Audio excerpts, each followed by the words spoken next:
Halo Sobat Banbar, Assalamualaikum warahmatullahi wabarakatuh.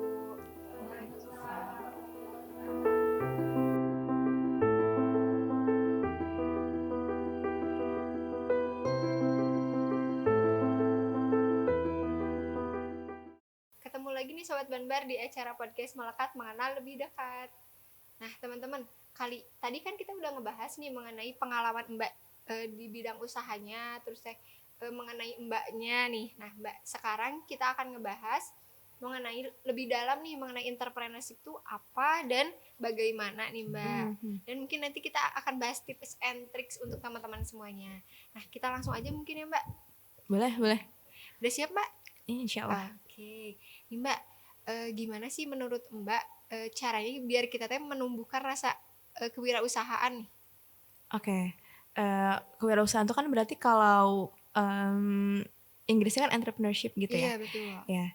Ini fun fact juga sebenarnya, aku kira entrepreneurship itu pasti bisnis gitu. Dan pasti harus bentuknya dalam usaha yang skalanya bisa dibilang cukup besar. Maksudnya udah nggak sendiri, ada timnya dan lain-lain gitu.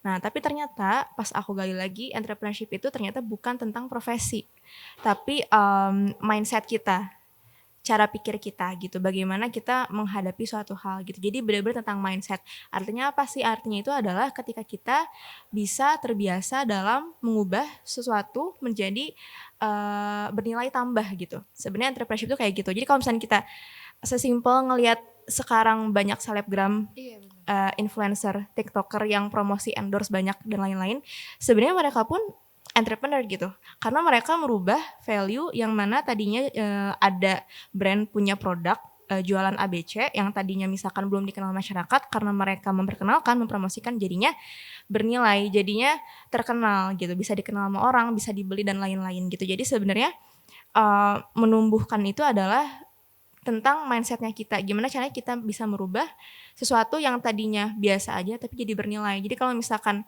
namanya usaha kan nggak selalu tentang produk berupa barang ya. Iya. Jadi kalau misalnya kayak teman-teman punya beberapa skill yang identik gak dimiliki oleh banyak orang, misalkan bisa fotografi, misalkan bisa copywriting, bisa apa lagi ya, negosiasinya bagus, public speakingnya bagus, itu kan adalah skill-skill yang gak semua orang punya gitu. Bisa kita jadi freelancer misalkan. Dengan kita jadi freelancer itu kita melatih sebenarnya jiwa entrepreneur kita gitu. Kita melatih bagaimana caranya kita ngasih nilai lebih, ngasih value ke orang sehingga kita bisa dapat timbal balik berupa nilai ekonomis tadi gitu. Entah misalkan dibayarnya berupa project atau misalkan jadi punya kontrak lebih panjang dengan orang yang membayar kita dan lain-lain gitu.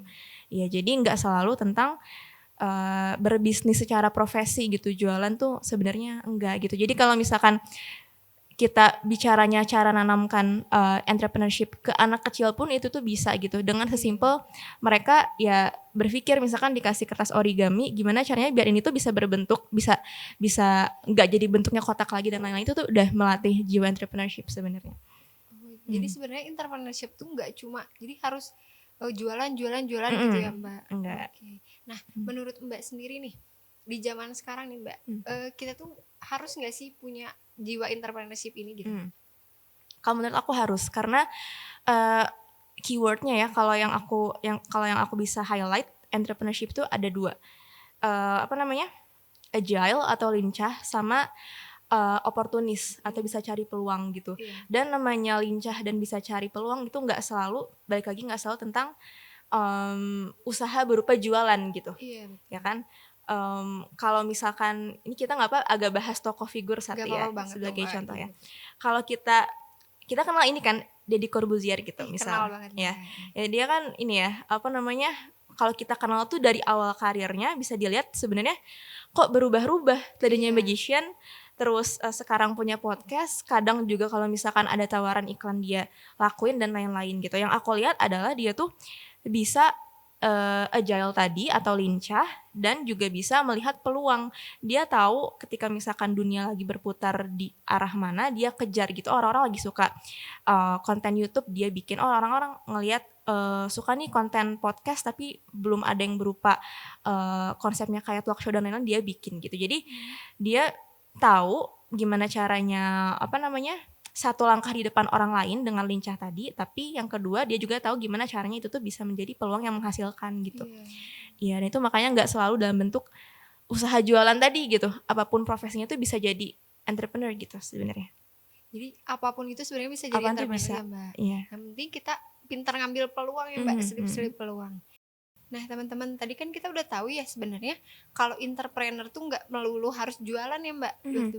Tapi lebih ke karakter sendiri berarti ya Mbak. Iya, betul. Nah teman-teman, FYI nih, sebenarnya Mbak Deva ini seorang guru juga loh teman-teman, guru di salah satu sekolah di Kota Cimahi ya Mbak, betul? Iya. Betul. Nah Mbak, kira-kira untuk kalau tidak salah nih, kewirausahaan sendiri masuk ke dalam kurikulum yang sekarang ya Mbak ya? Iya, ada, benar. Nah menurut Mbak nih, manfaat kewirausahaan untuk siswa sebenarnya bisa gimana sih sampai pemerintah tuh memasukkan ke dalam kurikulum yang sekarang kayak gitu? Oke, kalau menurut aku pribadi ya, manfaatnya itu kalau aku kan sekilas tuh baca juga kurikulumnya gitu ya, karena kan pas aku mau ngajar pasti dikasih silabus kan gitu. Dan memang kebanyakan itu sebenarnya nyambung sama topik kita yang tadi. Yang aku lihat tuh memang kalau secara teknis bukan yang bejibun banget serba ada dan lain-lain, tapi cukup untuk mulai gitu. Berani memulai ya Berani memulai balik lagi. Jadi misalkan masuk kurikulum, misal aku kan ngajar kelas 12 ya. Kelas 12 misalkan kemampuan itu kurang lebih untuk anak seumur segini tuh kayak gimana. Jadi udah disesuaikan gitu, dan aku lihat yang paling penting itu adalah semua ilmunya tuh aplikatif. Jadi kalau menurut aku kenapa itu penting buat siswa, karena tadi tingkat aplikatifnya itu tinggi gitu. Nggak hanya sekedar teori yang kalau dipraktekin juga susah sih gitu. Tapi beneran memang bisa gitu, kasusnya apa aja gitu. Jadi kalau menurut aku memang mungkin sedang diusahakan untuk dibiasakan menumbuhkan jiwa entrepreneurnya tadi itu. Yang tidak bukan profesinya sebenarnya Mbak, tapi lebih mengarahkan untuk ke karakternya sendiri ya. Betul. Nah Mbak, tadi kan Mbak menyinggung yang penting berani memulai dulu nih Mbak. Nah tapi untuk kalangan pelajar tuh Mbak, kan modalnya itu belum sebesar yang sudah bekerja. Nah menurut Mbak gimana sih kira-kira cara memulai usaha dengan modal yang seminimal mungkin seperti ini? Oke, ini realistis ya? Iya betul. Oke, ada dua sebenarnya. Yang pertama jadi reseller. Kenapa? Kalau reseller itu kita nggak butuh modal, kita nggak butuh stok sendiri. Maksudnya nggak butuh modal tuh kita bisa nggak menghabiskan banyak uang untuk cari ide. Karena salah satu proses yang banyak ngambil uang adalah R&D gitu, atau riset produknya sendiri. Cuma kan kalau reseller, produk udah ada, kita cuma mikirin, bukan cuma sih, cuma setidaknya kita udah nge-cut setengah proses, dimana kita lanjut aja pikirinnya gimana cara jualnya gitu. Kita nggak banyak bingung mikirin tentang gimana caranya naruh stok dan lain-lain yang terlalu banyak, gimana caranya kalau misalkan ini nggak habis dan lain-lain. Kalau reseller tuh bener-bener skill kita adalah yang perlu diasah, gimana caranya masarin kan, gimana caranya jualan gitu. Itu pertama. Apalagi kalau sekarang kita lihat fenomena live TikTok yang gak peduli brandnya apa, yang penting murah, kualitasnya oke, cukup, udah cukup gitu. Jadi banyak sekali platform yang bisa dimanfaatkan. Itu yang pertama. Terus yang kedua, ini kalau pengalaman aku pribadi ya, aku tuh menawarkan jasa manajerial gitu sebenarnya. Jadi dari ketiga, ini agak nyambung apa ya? Dari ketiga toko yang aku tadi running, sebenarnya yang beneran modalnya tanda kutip sendiri, sebenarnya memang ada bantuan, tapi sendiri nyari itu hanya toko yang pertama. Sisanya itu adalah aku menawarkan jasa aku jadi manajemen untuk toko baru, kemudian yang mau masuk. Jadi aku buka permodalan untuk umum lah ibaratnya. Misalkan keluarga ada yang mau masuk, boleh, teman ada yang masuk, boleh gitu. Nanti ibaratnya sisa modalnya tuh aku nggak perlu nombokin banyak gitu. Ya karena kan aku nawarin jasa, aku runningin, kalian tinggal diem gitu, kayak gitu. Jadi ibaratnya nih kalau misalkan sesimpel salah satu cerita muridku ya, misalkan dia orang tuanya itu punya usaha kayak catering kecil-kecilan, ya. Dan hanya ingin fokus untuk di dapur aja bikin makanan gitu. Yang masarin ya dia gitu. Dia dibayar dengan pertama berupa gaji, kedua ya berapa persennya lah buat dia gitu. dibagi apa namanya keuntungannya. Bagi keuntungan ya Mbak berarti sistemnya. Jadi balik lagi kalau ke entrepreneur tadi, value yang dia tukarkan adalah kemampuan dia untuk ngelola, untuk masarin. Dia nggak perlu beli bahan masakannya sendiri dan lain-lain kan, cuma apa namanya, bisa cukup untuk dia akhirnya bisa punya uang sendiri ngumpulin dari jasa yang dia tadi tawarin gitu. Iya. Dari situ baru bisa dikumpulin pelan-pelan, baru kalau mau mulai ide sendiri ya silakan gitu. Cuma kalau dari nol banget, kita realistisnya bisa dengan cara itu gitu. Jadi bisa dengan cara reseller ataupun jasa berarti ya Mbak. Jadi sebenarnya entrepreneur tuh nggak melulu harus barang berarti Enggak. ya Mbak, jasa juga bisa. Oke Mbak. Nah Mbak sendiri nih dalam menjalankan usaha, kira-kira Mbak inspirasi atau role modelnya siapa sih Mbak? Oke, sebenarnya sekilas kalau keluarga besar tuh nggak ada yang notabene-nya maksudnya banyak wirausahanya dan lain-lain gitu. Jadi banyak sebenarnya trial error-nya aja sih gitu. Kebanyakan nyemplung yang tidak direncanakan, cuma ya alhamdulillah ada manfaatnya gitu. Cuma kalau role model itu dari meskipun keluarga besar itu nyaris nggak ada, tapi sebenarnya ada satu anggota keluargaku yang ternyata apa namanya menggeluti bidang usaha gitu. Yang mana itu abah aku, kakek sendiri lah. Kakek, jadi kakek tuh buka kayak apa ya, toko sembako gitulah dulu. Cuma dia pinter nyari peluangnya, di satu desa belum ada toko kelontongan gitu. Ada cuma jauh gitu. Dia sesimpel nyari peluangnya belum ada aja, belum ada yang kayak one stop service satu tempat tuh nyediain semuanya. Akhirnya dia berani ambil resiko, jadi semua orang tuh ya sedesa tuh ke dia gitu. Sebenarnya itu kalau secara bidang mungkin kayak sering kita temuin gitu. Cuma yang aku banyak pelajari, meskipun aku nggak pernah ketemu beliau, cuma di apa namanya diceritakan gitu. Ya jiwanya yang nggak takut, berani ambil resiko, apa namanya oportunis gitu. Jadi kalau bisa bilang sih abahku kali ya. Jadi untuk entrepreneurship itu lebih temenan dekat sama resiko berarti ya? Iya, betul. Nah Mbak, menurut kalau dari Mbak sendiri nih, ada nggak sih Mbak kayak misalkan sumber buku sendiri untuk menguatkan kayak pengetahuan kewirausahaan Mbak atau misalkan pengalaman Mbak sendiri gimana? Oke. Sebenarnya ada 2 buku, tapi mungkin aku bagi duanya. Satu buku ini memang yang berhubungan langsung dengan aplikasinya di bisnis, sama yang kedua tuh memang soft skill aja buat pengembangan diri gitu. Kalau yang pertama itu yang untuk kita bahasnya pengembangan diri dulu kali ya. Boleh banget Mbak. Kalau yang pengembangan diri itu ada namanya Atomic Habits. Jadi Atomic Habits itu adalah dari judulnya aja tuh atom kan. Atom itu adalah partikel terkecil gitu. Ya, jadi inti dari yang aku pelajari adalah gimana caranya action sekecil apapun bisa kita percayai untuk dilakukan konsisten dan hasilnya memang akan dituai di kemudian hari gitu. Ya, jadi kita bilangnya apa namanya manfaat akumulatif gitu. Meskipun kita nggak lihat sekarang, tapi kalau kita lakuinnya konsisten dan dalam jangka panjang, itu sebenarnya sedang menabung keberhasilan gitu. Konsisten berarti konsisten, emang konsisten, persisten gitu. Itu yang pertama. Terus yang kedua, kalau yang mungkin agak ada hubungannya sama bisnis, mungkin yang judulnya tuh Psychology of Money gitu. Dia tuh bahas apa sebenarnya, balik lagi gimana caranya buat konsisten. Sama yang kedua paling penting tuh fokus. Pas kita udah milih suatu jalan, misal kita ekspor nih, nyambung sama topik pertama. Misal kita ekspor, kita punya ide bisnis tuh mungkin sukanya A, B, C. Terus habis itu kita pilih, mungkin kita mau dalemin yang C. Maka fokuslah di situ gitu. Rahasia besar banyak orang-orang yang berhasil itu, yang aku lihat memang dia fokus. Gak banyak terpengaruh ke distraksi kiri kanan gitu. Gak banyak kabitaan gitu. Misalnya ini lagi rame, belok langsung gitu. Paling dia belum selesai. Jadi fokus dengan apa yang kita jalani dan kita udah pilih dari awal. Itu sih. Jadi fokus tuh benar-benar perlu ya Mbak dalam usaha. Betul. Fokus dan istilahnya mah kalau bahasa Jermannya mah dikeureuh ya Mbak. Iya. Nah Mbak, menurut Mbak sendiri nih, manfaat dari kewirausahaan yang Mbak rasakan nih, yang udah Mbak rasakan apa aja sih Mbak? Manfaatnya ya, misal secara apa nih? Secara keseluruhan deh Mbak. Secara keseluruhan ya. Oke, FYI, aku adalah orang yang sangat amat gak enakan. Aku gak bisa bilang enggak.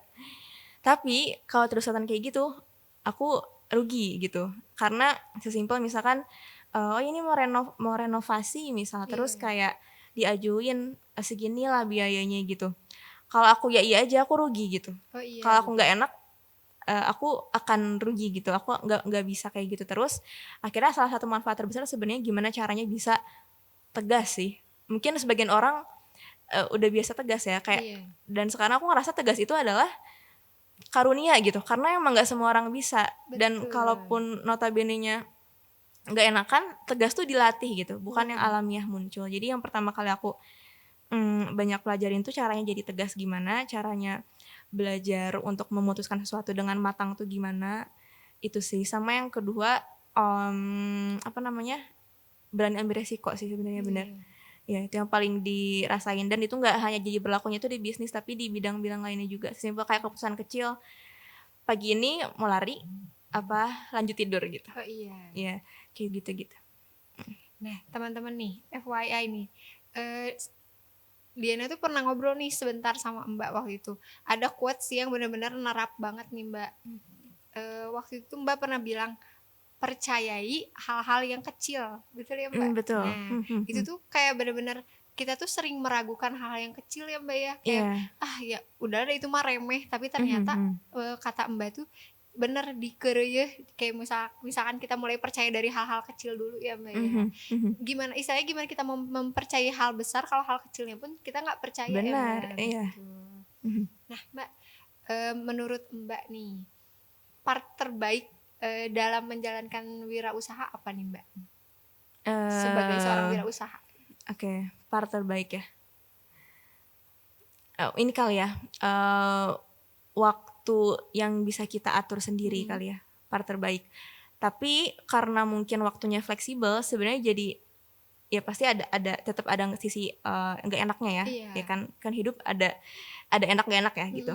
Meskipun fleksibel, tapi jadi sebenarnya jatuhnya bekerja 24 jam gitu. Oh iya. Karena kapanpun dibutuhin harus ready gitu.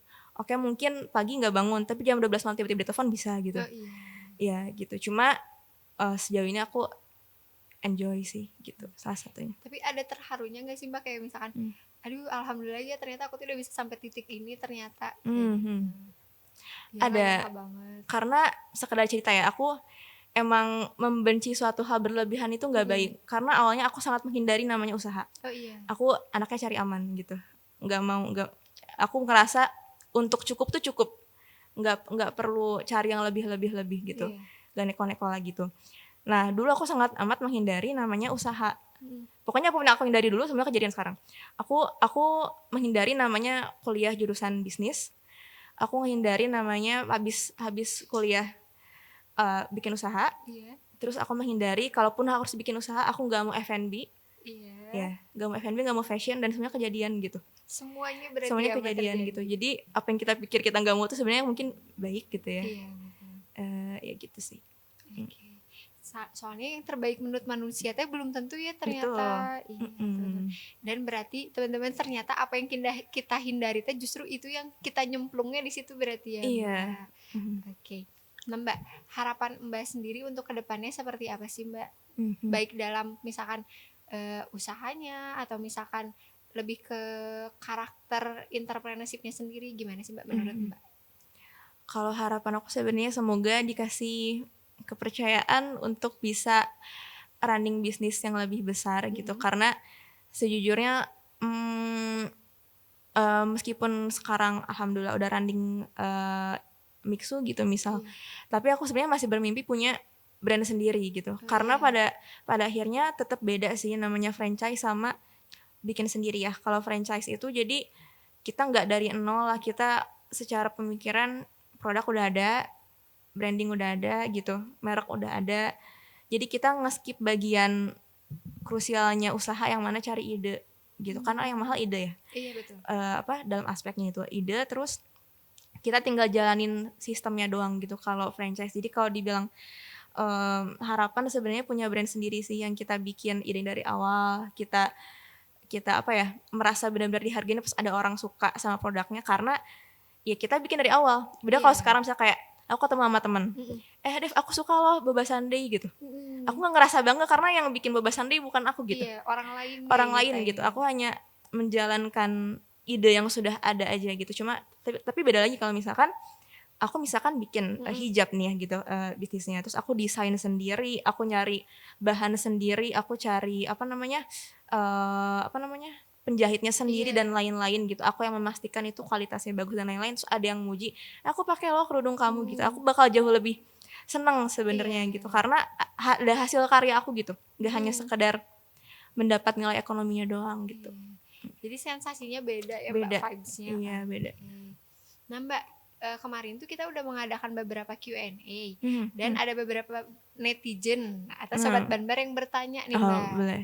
Oke, netizen Banbar. Apa tuh? Net Banbar berarti ya, netizen Banbar.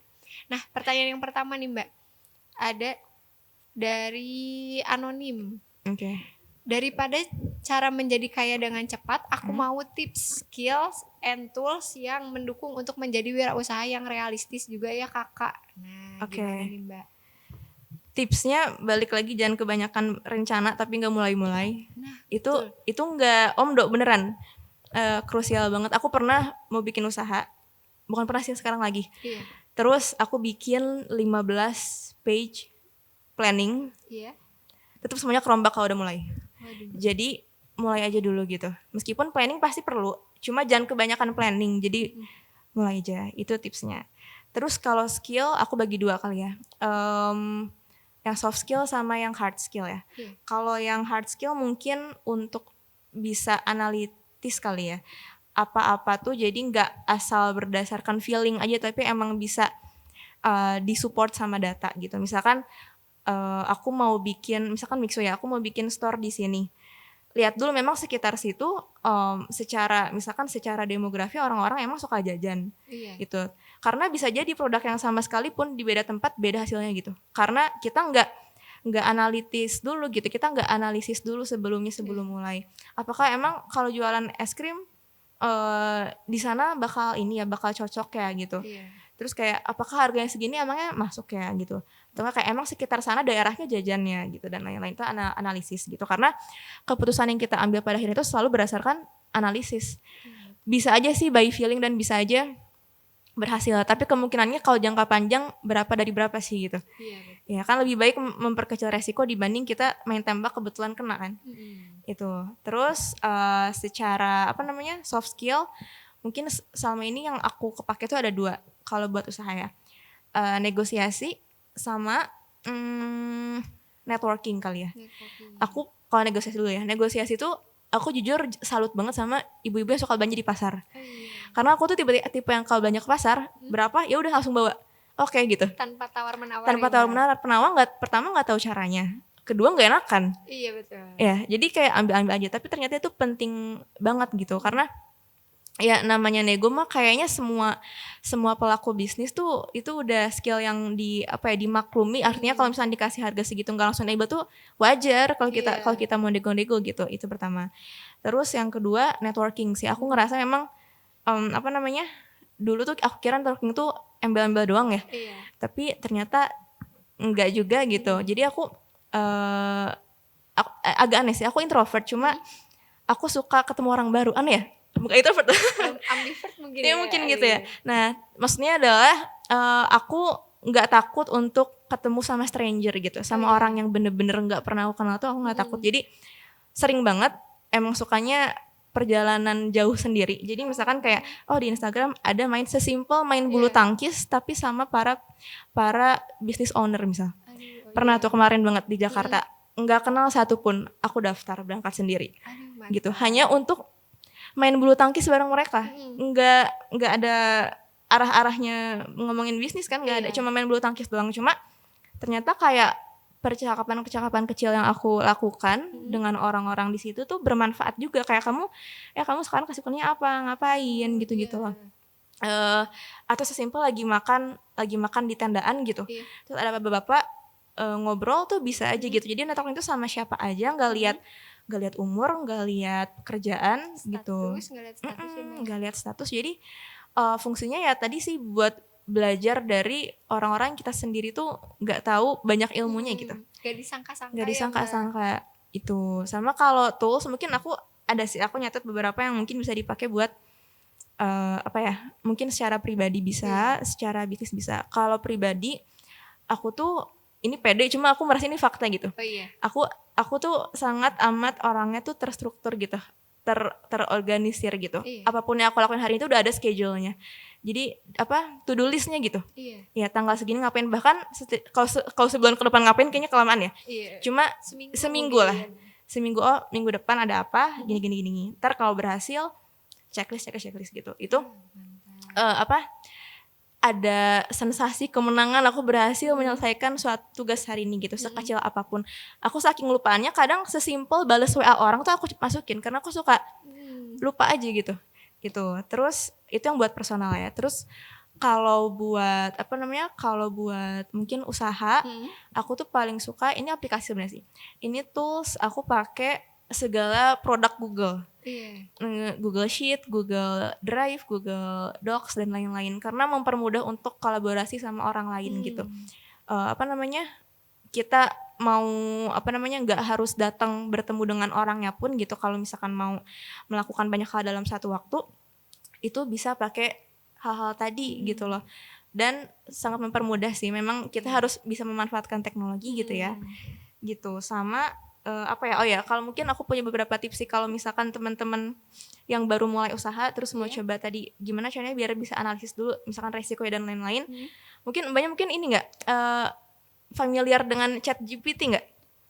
Untuk sekarang familiar mungkin ya. Mungkin pernah dengar ya. Ini juga aku new user sebenarnya. Jadi lagi-lagi teknologi yang bisa kita manfaatin itu bisa dipakai buat riset usaha. Sesimpel kayak mau tahu pasar jual siomay gitu, corn dog apalah di daerah Bandung atau misalkan daerah Cimahi atau dimanapun, dia sudah sekomprehensif itu gitu loh hasilnya, tanpa kita harus mengeluarkan beribu effort, dimana kita harus cari tahu satu-satu, mungkin tanya-tanya orang dan lain itu dia udah cukup membantu gitu. Jadi menurut aku banyak banget aplikasi yang bisa kita pakai buat mempermudah kita dalam mendirikan usaha ataupun secara personal gitu. Tadilah contohnya.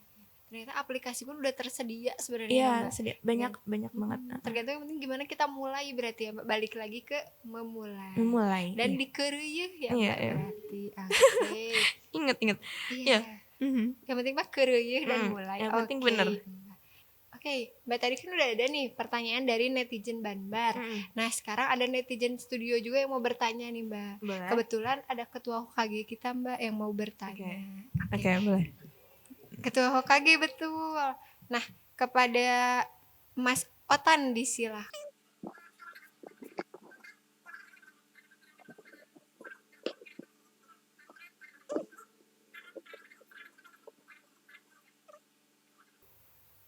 Kira-kira mau dilangsungin atau satu persatu dulu kali ya, aku lupa ya. Mangga, Mbak. Jujur, amanah, sama mujid ya. Oke, satu-satu. Kalau jujur udah pasti penting karena kadang sebenarnya kita punya pilihan buat bohong, ya nggak? Iya, betul. Tapi pasti kalau misalkan kita bohong itu kita dapat imbasnya itu dengan cara yang lain. Iya, misalkan ini aku agak share dikit ya. Aku pernah kurang jujur terkait pajak. Oh iya. Jadi selama beberapa waktu aku sempat tidak membuka sepenuhnya tentang pajak. Maksudnya seberapa banyak yang harus aku bayar gitu dan lain-lain. Tapi ternyata mau segimanapun kita berusaha untuk mengurangi kebenaran, akan ada masanya memaksa untuk kebongkar, yang mana akan jauh lebih memberatkan gitu. Jadi jujur itu penting gitu. Meskipun kita ngerasa sekarang aman-aman aja, percayalah ntar kena juga gitu. Iya, betul. Jujur banget ya, Mbak. dalam hal apapun gitu. Termasuk Uniko ya, Mbak, masalah Uniko nih. Uangnya itu nggak tahu kemana, Mbak, kalau misalnya kita bohong. Iya, benar kan? Ya, betul. Nah itu, jadi berusaha untuk selalu jujur gitu. Itu mungkin yang kepikiran kalau contoh. Terus kalau amanah, sama pentingnya karena jadi gini, tadi kan aku ada cerita ya, ketiga toko yang aku running itu ada yang sistemnya manajerial. Jadi aku manajemenin ibaratnya uang orang juga, dimana aku juga gaji terus dapat bagi hasil pun dapat gitu. Nah kalau misalkan orang-orang yang menaruh uang ini sifatnya pasif, mereka kan nggak ikut dalam aktivitas bisnis di dalamnya. artinya mereka mempercayakan sepenuhnya ke aku, ini uang segini silahkan kelola gitu, ya kan.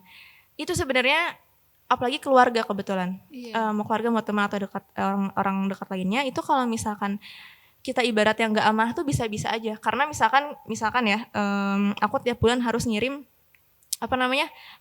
laporan keuangan.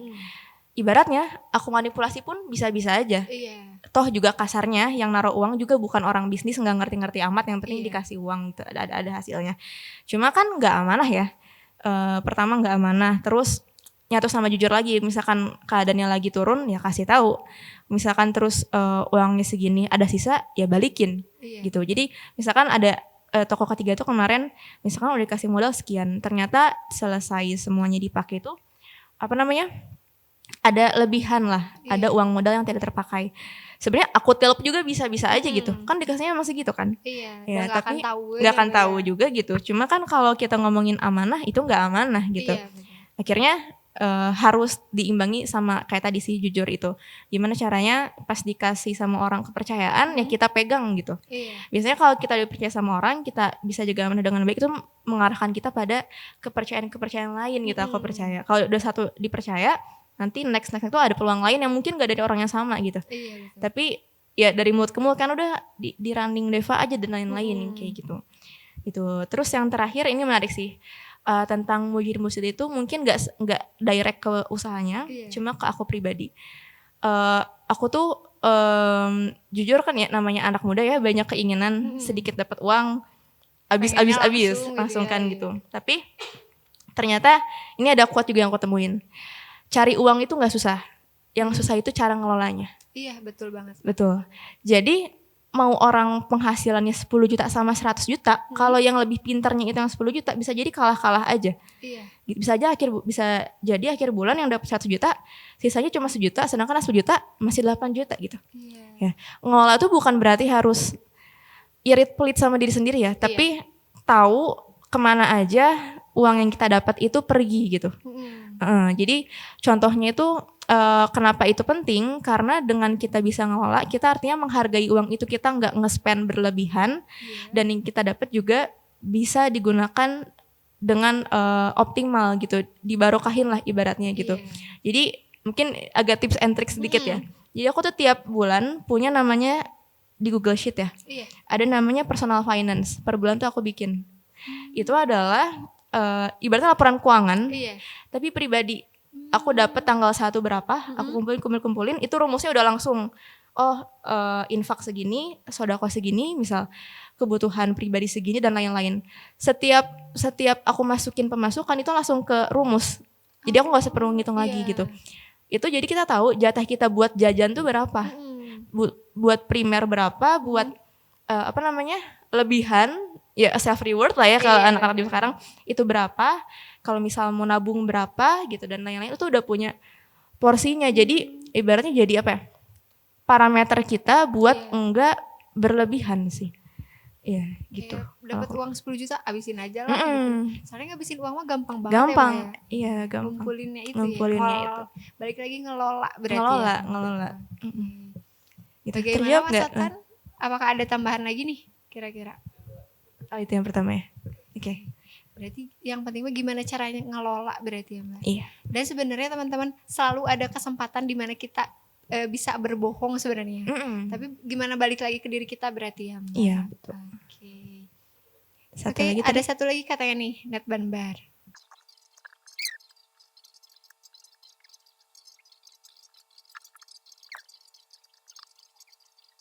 Nah berarti Mbak, dari Mas Satan ada pernyataan tambahan nih, gimana tips and trick dalam memulai untuk investasi. Soalnya kebetulan nih Mbak, baru banget nih Mbak kealamin, teman saya tuh ada yang ketipu investasi bodong kayak gitu.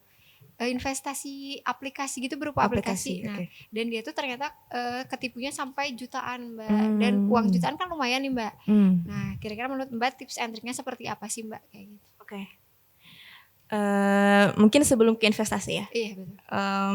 Memang kan kalau kita bahas topik agak ngeluas sedikit, sumber pendapatan itu banyak ya. Iya. Ada active income, ada passive income. Kalau aktif itu adalah yang tanpa kehadiran kita nggak bisa ngasilin. Iya. Misalnya pekerjaan full time, atau self-employed. Self-employed itu artinya misalkan orang-orang yang dagang, dia nggak ngegaji orang, dia juga nggak digaji, tapi dia dapat dari situ, itu self-employed. Jadi tanpa kehadiran dia sama-sama nggak bisa jalan. Cuma dia setidaknya tuh pemain tunggal. Dia yang ngatur diri sendiri, dia yang ngatur usahanya gimana gitu. Tapi dia sama full time, si self-employed ini sama full time sama-sama tidak akan bisa menghasilkan kalau dia tidak bekerja gitu. Kayak misalnya sakit terus misalkan potong gaji kayak gitu dan lain-lain. Itu sama yang kedua adalah bisnis gitu. Tapi sebenarnya bisnis juga kalau dibilang selalu passive income itu enggak. Jadi tergantung sama cara kita menjalankannya gitu. Passive income ini berarti kebalikannya, yang tanpa kehadiran kita bisa bisa menghasilkan tetap gitu. Nah, kalau di bisnis itu bisa ada yang aktif, bisa ada yang pasif. Kalau yang aktif itu sama, kalau kita nggak terlibat, bisnisnya masih nggak bisa jalan, gitu. Kalau yang pasif itu biasanya kita dengar dengan autopilot. Mau kita liburan, mau kita tidur tuh jalan-jalan aja. Ya, dan itu tuh aset terbesarnya kalau pasif tuh di sistem. Kalau bisnis ya. Kalau kalau aku boleh sedikit sharing, kalau aku yang franchise ini kan mungkin franchise tuh sebenarnya banyak yang autopilot, tapi kalau Mix tuh tidak. Jadi nggak bisa aku tinggal gitu. Maksudnya kayak bahan baku masih sama aku dan lain-lain gitu loh.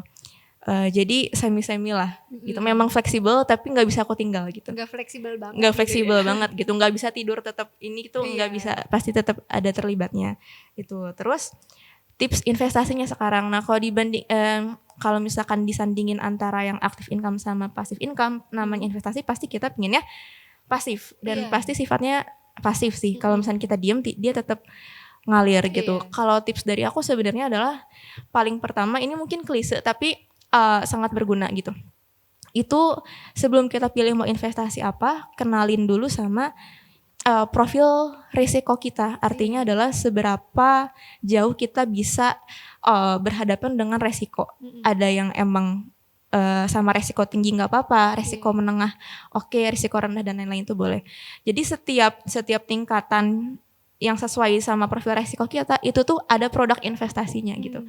Misalkan kalau tinggi mungkin mau saham, kalau misalkan mau menengah sama saham reksadana gitu kan.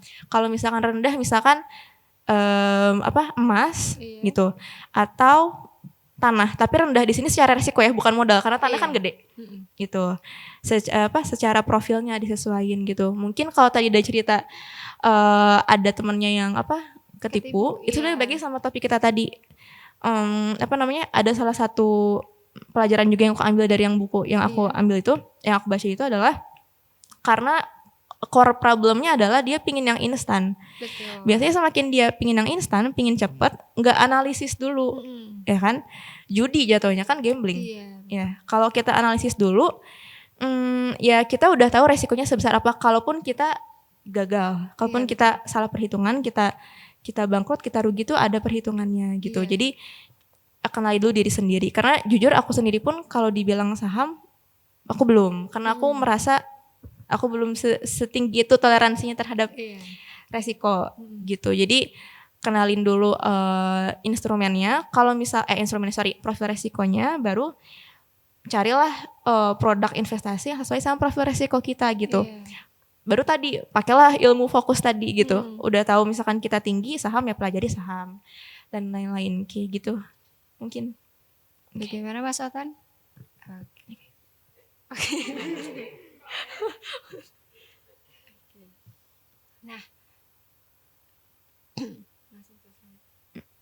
Nah teman-teman, itu tadi jawaban dari Mbak Deva mengenai gimana sih caranya kita untuk memilih ya Mbak investasi yang tepat.